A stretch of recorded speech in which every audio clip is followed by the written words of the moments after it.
The first thing that I want to share with you is one very underrated aspect of nutrition health, which is slowing down at mealtime. When we eat fast, there's a number of things that are happening. And one of the first ones is we are not getting the proper brain signals for digestive juices. To start with, when we take a bite of food and we chew, this muscle here that runs along your jawline connects up here to your temporalis and your skull. And that action right there is of the muscle is actually sending information to your brain about how much food is coming. And so that way it is able to stimulate that much gastric juices and digestive enzymes and hydrochloric acid. So that way we can break our food apart. So that way it's ready to go down into the small intestine to be absorbed properly. When we eat quickly, we are not having that action happening. So if we take a big bite, we only chew like 4 times and then we swallow it down.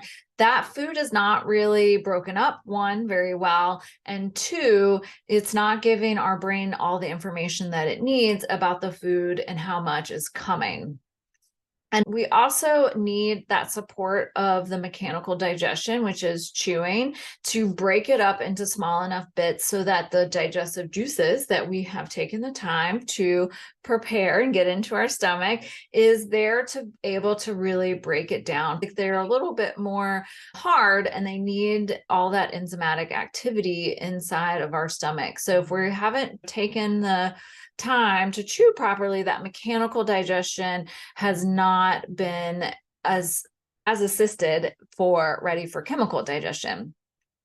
So also when we don't digest our food well, it can feel like it's sitting in our stomach. And in some cases, it will actually sit too long because we don't have enough of the hydrochloric acid or the digestive enzymes in our stomach. And it can ferment, change the pH, and can contribute to reflux or create bloating in the small intestine because the small intestine is designed to have very broken up food. And so if it's going through not fully, the food is not going through to the small intestine fully broken up, then it will not absorb very well in the small intestine, and that can create a lot of discomfort in your intestines. And then another thing that contributes to gas and bloating when we eat fast is that we tend to gulp down more air. And so that air has to go somewhere. So it's either going to find its way up and you're going to belch, or if you swallow and it goes down with the food, then you'll be more gassy. So the air's got to go somewhere. So slowing down can help with sort of that gassy feeling that you may experience. Another thing that can happen is that it takes about 15 minutes or so for our stomach to tell our brain that there's been enough food volume, that we are full. So when we eat a full meal in 5 minutes or less, and then go to decide, do I need more food? Do I need seconds? Well, we haven't really given our body enough time to register that we've had that volume of food that was adequate for us.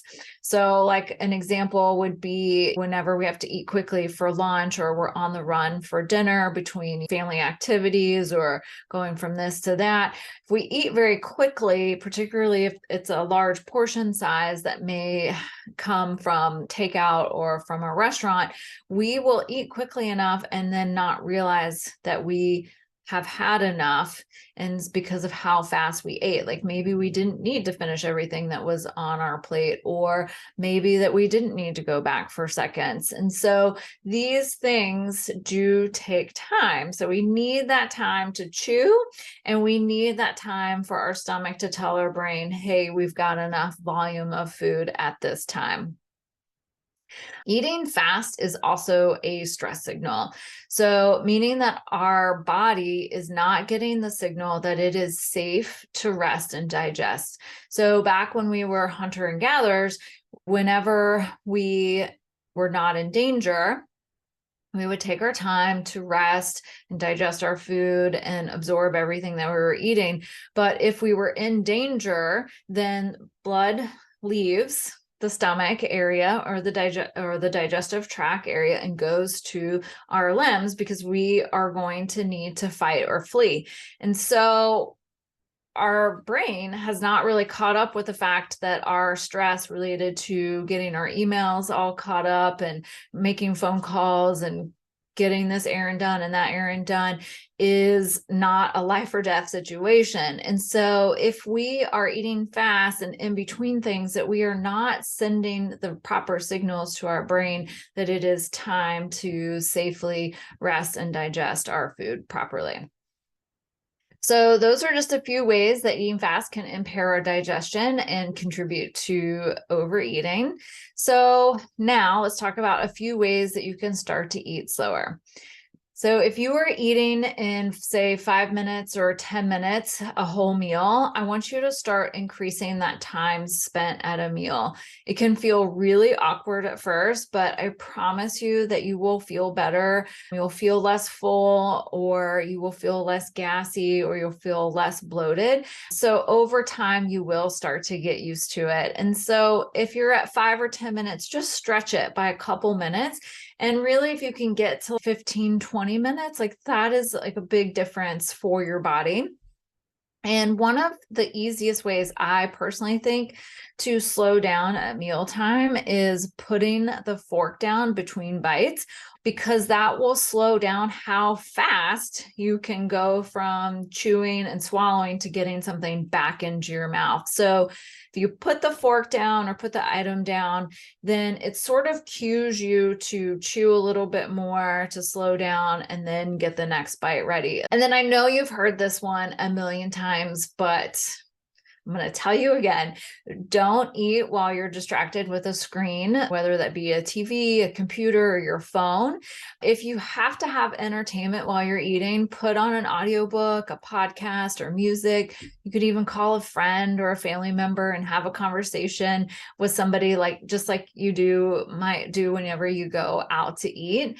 So just like take that time to have a break, to be with your food, and to just slow down a little bit. So when we're distracted, we are not realizing how much food that we are taking in. And so we might, again, eat more than we need at one mealtime.